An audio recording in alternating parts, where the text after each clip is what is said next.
तो 12th जेक board student के लिए मॉडल क्वेश्चंस पेपर सेट 1 यहाँ पे दिख रहा है, आ गया है। तो प्लीज़ आप सब जो है सो इस सेट को समझिए। यहाँ टोटल जो क्वेश्चंस हैं वो यहाँ पे 35 हैं और सारे क्वेश्चंस जो के मार्क्स जो होते हैं 1 मार्क्स निर्धारित हैं, इसमें कोई भी नेगेटिव मार्क्स नहीं है। तो बिल्कुल डरना नहीं है। आप टाइम भी बहुत अच्छा खासा दिया गया है आपको, 1.5 आवर्स है यहाँ पे। तो इसको जो है वो क्वेश्चंस को बेसिकली अभी हम लोग करने जा रहे हैं विथ एक्सप्लेनेशंस। तो चलिए आगे देखते हैं। तो यहाँ पे जो है वो क्वेश्चंस नंबर 1 हम देख रहे हैं। तो क्वेश्चंस 1 जो है वो कह रहा है कि number of electrons for 1 coulomb of charge is कितना होता है। तो यहाँ पे आंसर जो होगा वो नंबर ए होगा जो है। कैसे, तो अगर हम बात करें तो Q इक्वल्स टू जो होता है वो एन ई होता है। अब यहाँ पे चार्ज का वैल्यू जो दिया हुआ है वो कितना दिया हुआ है, 1 कूलम दिया हुआ है। एन हमको निकालने बोला गया है और ई का वैल्यू सबको पता है 1.6 इंटू 10⁻⁻19। तो मैथमेटिक्स है, आप यहाँ पे सॉल्व करके जब एन का वैल्यू निकालोगे तो यहाँ पे 1 डिवाइड बाय 1.9 इन 1.6 ना 1.6 इंटू 10⁻⁻19। ये जब सॉल्व करोगे आप तो यहाँ पे जो है सो सॉल्व करने से ये जब जो है वो पावर जो होते हैं वो ऊपर जाता है तो यहाँ पे जो है कौन सा आंसर आता है 6.25 इंटू 10⁻18। तो यहाँ पे जो है सो बिल्कुल यहाँ पे आगे ध्यान देना है। अब जो है सो आगे बढ़ते हैं। क्वेश्चन नंबर 2 जो है वो क्या है, there are two charges +1 microcoulomb and +5 microcoulombs. तो the ratio of force acting on them क्या होगा। तो इन दोनों पे जो फोर्स लग रहा होगा क्या होगा। तो कूलम्स लॉ के अकॉर्डिंग अगर हम लोग देखें तो बोला गया था कि 2 पॉइंट चार्ज होता है।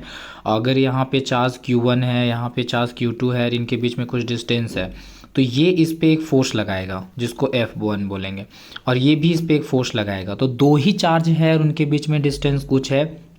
तो ये फोर्स जितना इस पे फोर्स लगाएगा यानी कि Q1 पे जितना फोर्स लगाएगा Q1 भी Q2 पे उतना ही फोर्स लगाएगा। तो इसका मतलब अगर सिर्फ 2 चार्जेस है और उनके बीच का फोर्स रेशियो पूछा गया है तो यहाँ पे जो है सो आंसर क्या हो जाएगा 1:1, मतलब जितना ये लगाएगा उतना ही 1 निकालेगा। तो ऑप्शन नंबर यहाँ पे क्या हो जाएगा, बी हो जाएगा। ठीक है, आगे बढ़ते हैं। Question number 3 capacitor each of capacity C are added in series connections. यहाँ पे जो है सो बोला जा रहा है कि 3 कैपेसिटर्स हैं और सीरीज कनेक्शंस में ऐड किए गए हैं। तो then the equivalent capacitance will be कितना होगा, इसका जो समतुल्य या बोला जाए कि इक्विवेलेंट कैपेसिटेंस कितना आएगा। तो हम लोग देखते हैं इसको। अगर हम बात करते हैं कैपेसिटर का तो कैपेसिटर में जो होता है वो सीरीज़ के लिए फॉर्मूला जो होता है यहाँ पे वो कुछ रेजिस्टेंस का उल्टा होता है। तो अगर हम बात कर रहे हैं यहाँ पे सीरीज़ का तो 1/CS करके होगा, 1/C1 + 1/C2 + 1/C3। तो यहाँ 3 कैपेसिटर है, तीनों यहाँ पे रख देंगे तो 1/C + 1/C + 1/C, यहाँ से ये कितना आ जाएगा 3/C। और जब 3/C आ जाएगा तो यहाँ पे जो है वो यानी 1/C इक्विवेलेंट इक्वल्स टू कितना आ रहा है, कितना आ रहा था 3/C। यस, यहाँ पे जो है 1/C इक्विवेलेंट इक्वल्स टू आ रहा था 3/C। तो अगर हम इसको उलट देंगे तो C इक्विवेलेंट इक्वल्स टू कितना हो जाएगा C/3। तो इस तरह से यहाँ पे जो ऑप्शंस बन के आ रहा है वो हमारा C बन के आ रहा है।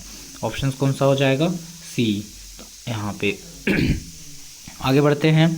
क्वेश्चन नंबर 4 जो है सो यहाँ पे क्या कह रहा है, क्वेश्चन नंबर 4 जो है वो कह रहा है if a hollow spherical conductor be charge positively then electric potential inside it क्या होगा।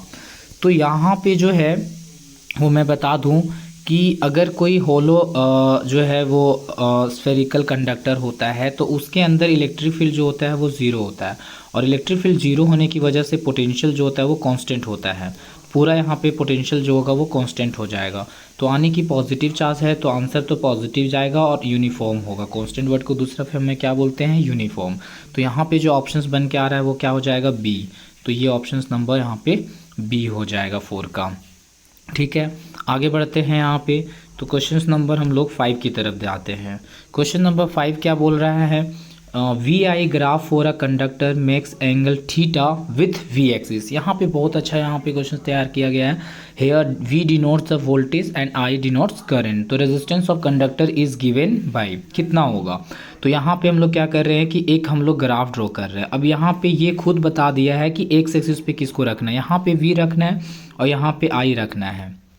और अगर हम यहाँ पे एक स्ट्रेट लाइन ड्रॉ करते हैं तो ये जो यहाँ पे स्लोप बनेगा वही रिप्रेजेंट करेगा यहाँ पे स्लोप को। तो ये जो स्लोप यहाँ पे होता है वो 1/r होगा।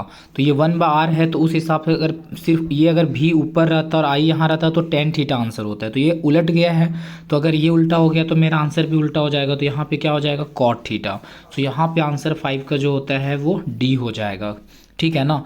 मैं कह रहा हूँ अगर हम यहाँ पे जो है सो इस तरह से बनाते कि अगर यहाँ पे V होता और यहाँ पे I होता और ग्राफ होता तो यहाँ पे जो रेजिस्टेंस का स्लोप बनता सिर्फ R होता, लेकिन ये V को तो यहाँ पे रख रहा है और I को यहाँ पे रख रहा है। तो आंसर पूरा इस टाइम पे यहाँ पे tan थीटा आंसर होता है जब V ऊपर रहेगा और I नीचे रहेगा। लेकिन V को नीचे कर दिया गया, I ऊपर कर दिया, तो मेरा आंसर क्या हो जाएगा, उलट जाएगा। tan थीटा का उल्टा क्या होता है, cot थीटा। इसीलिए यहाँ पे ऑप्शन नंबर क्या आ जाएगा, डी हो जाएगा। ठीक है, तो 5 का आंसर यहाँ पे डी हो रहा है। आगे हम लोग देखते हैं क्वेश्चन नंबर 6। क्वेश्चन नंबर 6 कह रहा है कि the equations summation of EMF equals to summation of IR is applicable to law. कौन सा लॉ, तो ये तो डायरेक्ट दिख रहा है कि यहाँ पे किरचॉफ जो है वो सेकेंड लॉ को रिप्रेजेंट कर रहा है। तो इसमें तो कुछ एक्सप्लेन करने की जरूरत ही नहीं है। ठीक है, आगे बढ़ते हैं क्वेश्चन नंबर 7 की तरफ।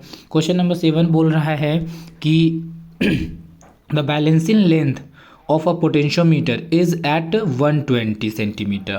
On shutting the cell with a resistance of 4 ohms, the balancing point shifted to a length of 60 centimeter. Then find the internal resistance of cell. तो मैं बता दूं कि इस क्वेश्चन के लिए जो यहाँ पे एक फॉर्मूला होता है कुछ इस तरह से होता है, internal resistance equals to L1/L2 minus 1 into capital R resistance. तो आपको L1 यहाँ पे प्रोवाइड कर दिया गया है। L1 यहाँ पे कितना है, 120 है, डिवाइड बाय 60 करेंगे, इसमें -1 करेंगे और इनटू रेजिस्टेंस 4 करेंगे। तो इसको जब आप सॉल्व करोगे यहाँ से तो ये 2 होगा, 2 में से 1 जाएगा तो 1 इंटू 4। तो आंसर कितना आ जा रहा है, 4 आ जा रहा है। तो इस तरह से यहाँ ऑप्शन बन के आ रहा है डी। तो 7 का आंसर क्या हो जाएगा, डी हो जाएगा। ठीक है, बस फॉर्मूला पे पुट कर देना है, यहाँ पे फॉर्मूला फिर से देख लेना। अब आगे बढ़ते हैं क्वेश्चन नंबर 8। यहाँ पे क्वेश्चन बोल रहा है identify the condition under which the force acting on a charge moving through a uniform magnetic field is maximum. मतलब एक ऐसा कंडीशंस बताना है जिसमें क्या करना है कि ये जो force acting on the charge है जो मूव कर रहा है वो यूनिफॉर्म मैग्नेटिक फील्ड में क्या बन रहा है, मैक्सिमम। तो अगर आपको पता है फोर्स का फॉर्मूला जो होता है QVB sin थीटा होता है। ठीक है, तो ये थीटा जो होता है वो मैक्सिमम कितना पे होगा, 90 डिग्री पे होगा। तो यहाँ पे ऑप्शन क्या बन के आ जाएगा, ए। तो यहाँ पे 90 डिग्री हो जाएगा। ठीक है, आगे बढ़ते हैं। तो यहाँ पे क्वेश्चन नंबर 9 क्वेश्चन नंबर क्या बोल रहा है, क्वेश्चन नंबर 9 बोल रहा है what torque act on a 70 turns coil of 400 centimetre square area carrying a current of 20 ampere held with its axis right angles to the uniform magnetic follow 0.2 tesla. तो basic अगर देखा जाए तो मैंने ये क्वेश्चंस को देखा तो इसमें कुछ क्वेश्चंस में एरर्स दिख रहे थे। अगर यहाँ टॉर्क की बात करें तो टॉर्क का फॉर्मूला क्या होता है, NIAB, याद रखना है NIAB sin थीटा। तो यहाँ पे जो है राइट एंगल्स बना रहा है तो ये तो 90 हो जाएगा, 1 हो जाएगा, इसमें नो डाउट। अब जब इसका वैल्यू सबका पुट करोगे, जैसे कि यहाँ पे हम लोग बात करते हैं टॉर्क निकालने के लिए फॉर्मूला है तो n सबसे पहले था तो 70 पुट करेंगे, I था तो I यहाँ पे दे रखा है 20 पुट करेंगे। फिर यहाँ पे जो है सो NIA था, A एरिया मतलब यहाँ पे दे रखा है 400 पर सेंटीमीटर स्क्वायर में। आप इसको जो है वो 2 बार 100 से डिवाइड करोगे और इनटू फिर जो है सो मैग्नेटिक फील्ड बी था तो 0.2। तो यहाँ पे जब इसको सॉल्व किया तो आंसर जो आ रहा था वो 11.2 आ रहा था।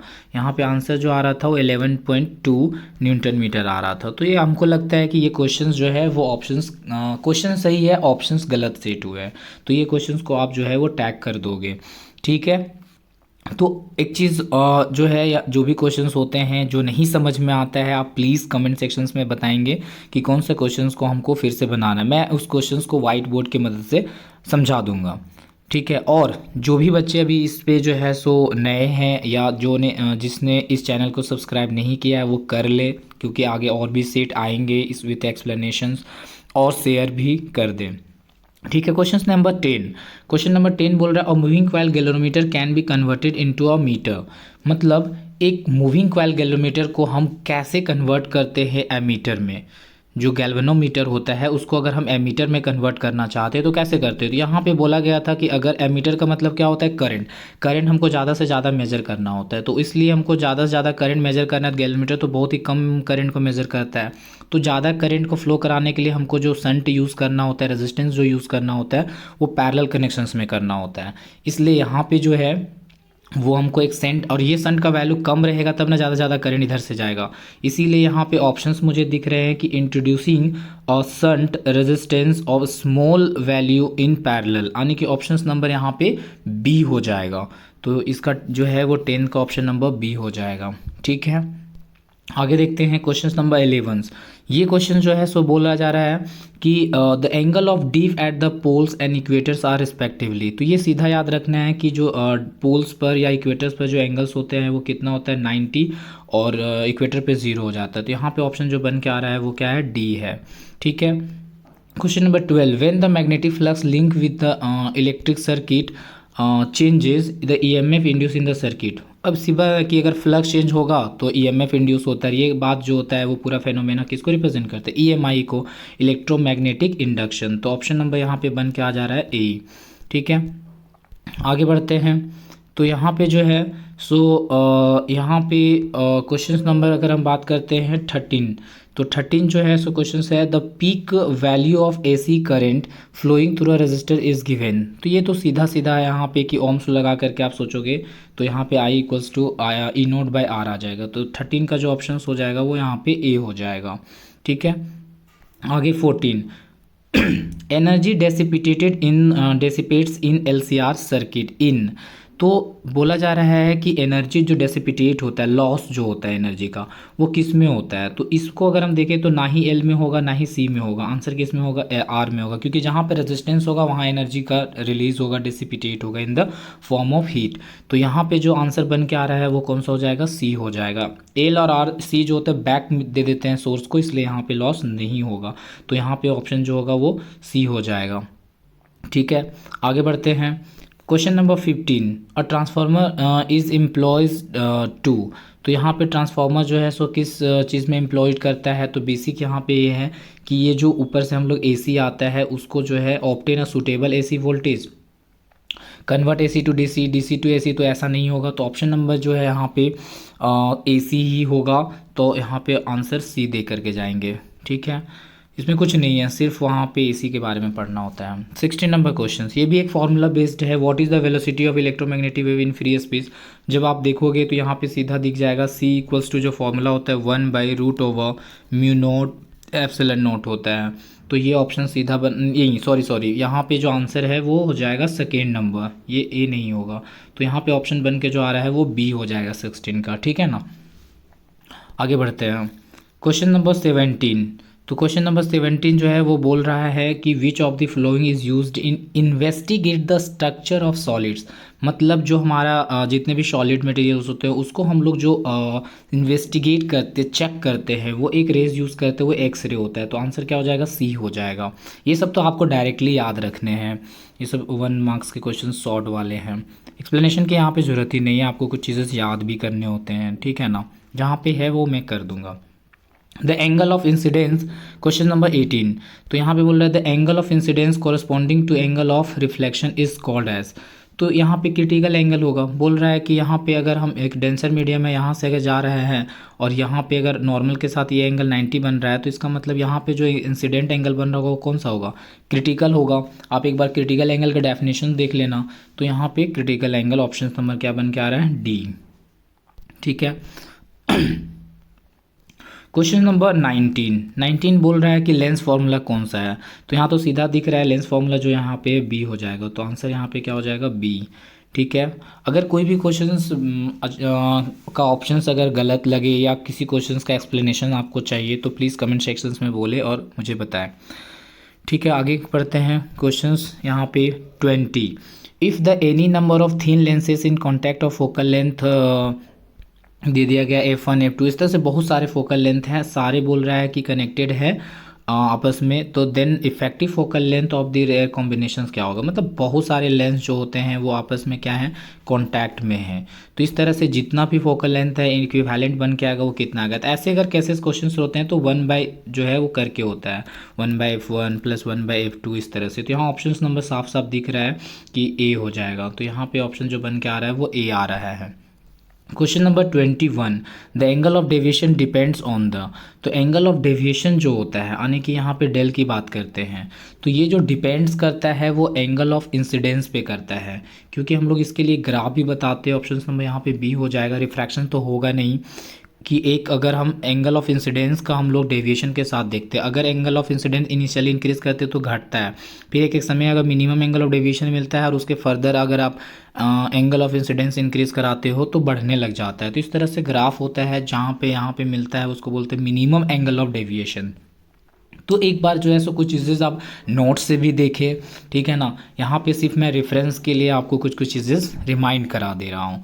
ठीक है, आगे बढ़ते हैं। क्वेश्चन नंबर 22, और double slit experiment is carried out in air and entire arrangement is dipped, डाल दिया जाता है इन वाटर। मतलब बोल रहा है कि जितना भी डबल स्लिट एक्सपेरिमेंट करा मैंने, पहले एयर में था, अब उसको वाटर में डालेंगे तो उसका फ्रिंज विड्थ क्या हो जाएगा। तो यहाँ पे फ्रिंज विड्थ जो होता है वो घट जाता है। क्यों घट जाता है, क्योंकि फ्रिंज विड्थ का जो फॉर्मूला होता है x λ/d, डी यहाँ पे ऊपर होगा, तो lambda capital D by small D होता है। आप फॉर्मूला रिकॉल करोगे तो जानोगे। तो यहाँ पे लेमडा घट जाएगा। तो यहाँ पे जो है सो लेमडा वेवलेंथ घट जाने की वजह से जो होता है वो वेवलेंथ यहाँ पे डिक्रीज़ हो जाएगा। क्योंकि अगर हम वाटर्स में डालते हैं तो उसका वेवलेंथ जो होता है वो डिक्रीज़ हो जाता है, इसलिए आंसर डिक्रीज़ हो जाएगा। आगे बढ़ते हैं। 23 में बोला जा रहा है कि the wave front due to source situated at infinity. अगर हम वेव फ्रंट की बात करें, कोई सोर्स है जो इन्फिनिटी पे है, तो इन्फिनिटी से आने वाले लाइट जो होते हैं वो क्या हो जाते हैं, पैरेलल हो जाते हैं। तो अगर हम इस रेस पे अगर हम कोई वेव फ्रंट कंसिडर करेंगे तो प्लेन वेव फ्रंट होगा। तो आंसर हमारा यहाँ पे क्या हो जाएगा, सी हो जाएगा। ठीक है, 23 का आंसर सी हो जाएगा। आगे बढ़ते हैं। 24, तो यहाँ पे जो है सो बोला था phenomena of interference is based on. तो इंटरफेरेंस में बेसिकली इंटेंसिटी या एनर्जी का डिस्कशंस होता है, तो इसीलिए यहाँ पे कंजर्वेशन ऑफ एनर्जी हो जाएगा। तो ऑप्शन यहाँ पे हो जाएगा बी। आगे बढ़ते हैं। 25, the charge of a photon electron is कितना होता है। तो यहाँ पे तो मुझे लग रहा है एक भी चार्ज का वैल्यू नहीं दिया गया है, तो आंसर क्या हो जाएगा, इनमें से कोई नहीं है, ऑप्शन नंबर डी। ठीक है, फिर क्वेश्चंस आगे बढ़ते हैं। Question number 26, the strength of photo electric current depends on. तो अगर हम करंट की बात करें तो करंट का जो स्ट्रेंथ है या उसका जो वैल्यूज़ है वो तभी बढ़ता है जब हम इंटेंसिटी बढ़ाते हैं। सो इंटेंसिटी ऑफ इंसिडेंट लाइट बढ़ाते हैं तब जा कर के लाइट का जो होता है वो बढ़ता है। तो यहाँ पे ऑप्शन जो हो जाएगा वो सी हो जाएगा। ठीक है, क्वेश्चन नंबर 27 बोल रहा है de Broglie wavelength of a body of mass M and kinetic energy is given by symbol and there is तो मीनिंग की बात है। तो डी ब्रोगली वेवलेंथ जैसे याद करोगे आपको ये फॉर्मूला देखने को मिलेगा, लैम्डा इक्वल्स टू होता है h/p। तो यहाँ पे p जो होता है वो मोमेंटम होता है, लैम्डा वेवलेंथ होता है जिसको डी ब्रोगली वेवलेंथ बोलते हैं, इसी को h प्लैंक कांस्टेंट होता है, और मोमेंटम का जो एनर्जी के साथ रिलेशन होता है वो 2me होता है। तो इस तरह का ऑप्शन यहाँ पे नहीं दिख रहा है कि जो है सो इस तरह से दिखे h/√p की जगह कितना लिखना है 2me। तो ऐसा अगर ऑप्शंस कोई लग रहा है तो आप मार सकते हो मुझे तो नहीं लग रहा है, तो यहाँ पे भी एक ऑप्शंस का जो है वो प्रॉब्लम्स है। तो बेसिक जो आंसर होगा वो यही होगा, यहाँ पे आप करेक्ट कर लोगे लैम्डा डी ब्रोगली वेवलेंथ का। तो मैं इसको भी ट्रैक कर ले रहा हूँ। 27 भी जो है सो ऑप्शन थोड़ा सा अच्छे से नहीं बनाया गया है। आगे बढ़ते हैं 28। तो यहाँ पे जो है वो 28 क्वेश्चंस की बात करें तो Rutherford's experiment suggest that the size of nucleus is about. तो यहाँ पे जो है वो रदरफोर्ड जो होता है वो जो न्यूक्लियस का ऑर्डर सजेस्ट किया था वो 10⁻⁻15 ऑर्डर में। तो ये लगभग लगभग जो है वो सी ऑप्शंस को रिप्रेजेंट कर रहा है। तो 28 का आंसर जो हो जाएगा वो सी हो जाएगा। ठीक है, आगे बढ़ते हैं। Question number 29। Which of the following spectral series जो होता है वो series falls within the visible range of electromagnetic radiations. तो यहाँ पे अगर हम बात करें तो जितना भी Lyman series, बामर series, Paschen series, fund series, Brackett series, ये सब जितने भी होते थे लाइमन सीरीज, तो यहाँ पे इसका एक ट्रिक्स है, आपको गज्जू विम्र याद रखना है जो कि यहाँ पे होता है इलेक्ट्रोमैग्नेटिक वेव्स में 7 रेज होते हैं। तो आप इधर से 2 काट दो, 2 पीछे से काट दो, तो बचेगा कौन, यू भी आई। तो यू पहले हो गया लाइमन सीरीज़ के लिए, भी हो गया जो है सो बामर सीरीज़ के लिए, फिर उसके बाद आई जहाँ ब्रैकेट पाशन ब्रैकेट जो है फंड सीरीज़ ये सब आ जाएंगे। तो यहाँ पे जो है लाइमन बामर की अगर बात करें तो ऑप्शन हमारा क्या हो जाएगा, बी हो जाएगा। हमको सबसे पहले किस में पूछा गया है, विजिबल रेंज में, तो विजिबल सेकेंड में ही है, तो लाइमन के बाद बामर आता है, तो आपका आंसर क्या हो जाएगा, बामर सीरीज़ हो जाएगा। तो यहाँ पे ऑप्शन जो होगा वो बी हो जाएगा। ठीक है, आगे बढ़ते हैं। तो यहाँ पे जो है so question number 30 number question क्या बोल रहा है, radio active nucleus emit a beta particle, the parent and daughter nuclei क्या होता है, ये तो डायरेक्ट आपको याद रखना है, आइसोबार्स बोलते हैं। तो ऑप्शन क्या हो जाएगा, डी हो जाएगा। ठीक है, तो यहाँ पे जो है सो डी ऑप्शन हो जाएगा। 31 का हो जाएगा, the radius of a spherical nucleus is measure by electron scattering in is 3.6 femtometre, what is the mass number of nucleus most likely to be. तो यहाँ पे क्या है कि अगर आप रेडियस को मास से रिलेट करते हैं तो वो फॉर्मूला ये है, R equals to R naught, और यहाँ A के पावर 1/3 होता है। इसी A को बोलते हैं मास नंबर। तो आप यहाँ पे वैल्यू पुट करोगे और सॉल्व करके जब निकालोगे, मुझे तो इसमें भी आंसर कुछ जैसे इंफॉर्मेशंस गलत होने की बात कर रहा हूँ, तो फिर भी यहाँ पे ऑप्शंस अगर हम बात करें तो A हो जाएगा, A आने के चांसेस हैं। क्योंकि 3 का जब अगर हम यहाँ पे लगभग लगभग लाइटली बोला गया था ना कि आप मास निकाल रहे हो तो लगभग लगभग बताइए कितना होगा, तो ए का वैल्यू अगर हम यहाँ पे लेके पुट करें 3.6, तो 3.6 का अगर होल 1/3 करते हैं तो यहाँ पे रेडियस जो स्फेरिकल न्यूक्लियस का निकल के आएगा। ये तो मुझे लग रहा है अभी भी कि डाउट लग रहा है, तो आर का वैल्यू निकालना है या इसका निकालना है, कुछ इन्फॉर्मेशंस गलत है, तो अभी आप ए लेकर के चलोगे, बाकी इसको हम देख लेंगे। फिर जो है वो क्वेश्चन नंबर हम लोग 32 की बात करते हैं। इन रिवर्स बायस कनेक्शंस, इन रिवर्स बायस कनेक्शंस में क्या होता है, तो रिवर्स बायस कनेक्शंस में डिप्लेशंस लेयर जो होता है वो क्या हो जाता है, बढ़ जाता है। बढ़ने की वजह से इलेक्ट्रॉन इतने ज़्यादा, उन लोगों को बहुत ही ज़्यादा रेजिस्टेंस फेस करना पड़ता है, इसलिए करंट का वैल्यू भी कम होता है। तो हम एग्जैक्टली तो नहीं बोल सकते कि नो करंट फ्लोज, यहाँ पे हमको ये गलत बोला जाएगा, तो इसलिए हम depletion layer resistance increases word जरूर बोल सकते हैं। तो यहाँ पे ऑप्शन जो बन के आ रहा है वो है डी है 32 का। ठीक है, क्वेश्चन नंबर 33। तो यहाँ पे जो है सो ये कह रहा है कि to obtain P type silicon semiconductor we need to dope pure silicon with. तो आने की हमको पी टाइप बनाना है, तो पी फॉर प्रीवियस मतलब क्या, जितने भी सेमीकंडक्टर होते हैं 14 ग्रुप नंबर के होते हैं, तो इससे पहले क्या होता है 13, इसके बाद क्या होता है 15, एन टाइप में नेक्स्ट वर्ड यूज़ करते हैं, पी टाइप में प्रीवियस यूज़ करते हैं। तो 13 के लिए जो एलिमेंट है वो एल्युमिनियम है, तो यहाँ पे ऑप्शन ए हो जाएगा। ठीक है, आगे बढ़ते हैं 34। यहाँ पे in semiconductor which are responsible for conductions, तो बोल रहा है कि सेमीकंडक्टर में जो होते हैं वो कंडक्शन के लिए कौन रिस्पॉन्सिबल होता है। ऑब्वियस है यहाँ पे दोनों होंगे, इलेक्ट्रॉन एंड बोथ होल्स, तो इलेक्ट्रॉन एंड होल बोथ दोनों आंसर होंगे। तो प्लीज़ अगर यहाँ पे जो भी देख रहे हैं आप प्लीज़ इसे लाइक करें, ज़्यादा से ज़्यादा शेयर करें, मुझे कॉन्फिडेंस दे कि और भी ऐसे वीडियोस में लाऊं, कुछ क्वेश्चंस पेपर के लाऊं। तो मुझे जितना ज़्यादा लाइक्स जो है वो मिलेंगे और कमेंट्स आप करो कि क्या इसमें प्रॉब्लम्स है, अगर किसी चीज़ का इन्हेंस करना है तो आप प्लीज़ सजेस्ट मी। आगे बढ़ते हैं। लास्ट क्वेश्चन अगर देखें तो यहाँ पे क्वेश्चन नंबर 35 बोल रहा है कि फुल वेव रेक्टिफायर है, input AC current has a frequency we use करना है, तो आउटपुट फ्रीक्वेंसी कितना होगा करंट का। तो अगर हम लोग इनपुट करें तो इनपुट में जो होता है वो इस तरह से जाता है, लेकिन अगर हमको फुल वेव रेक्टिफायर की बात करें तो पूरा मिलता है। तो इसका एक वेव में इसका दो मिल जाता है, इसका मतलब क्या हुआ, ट्वाइस हो जाता है, तो 2v हो जाएगा आंसर। ठीक है ना। जब फुल वेव रेक्टिफायर अगर पढ़े होगे तो यहाँ पे वेव इक्वेशन, वेव फॉर्म जब देखोगे तो एक वेव यहाँ पे एंटर करता है तो उसमें इसको दो मिल जाता है, क्योंकि दो डायोड वहाँ पे यूज़ होता है। तो इस तरह से यहाँ पे जो है वो आंसर जो निकलेगा वो सी हो जाएगा। तो यहाँ पे 35 का आंसर सी हो जाएगा। तो प्लीज़ इस चीज़ को आप समझें और एक बार रिविजन्स करें। Thank you for watching.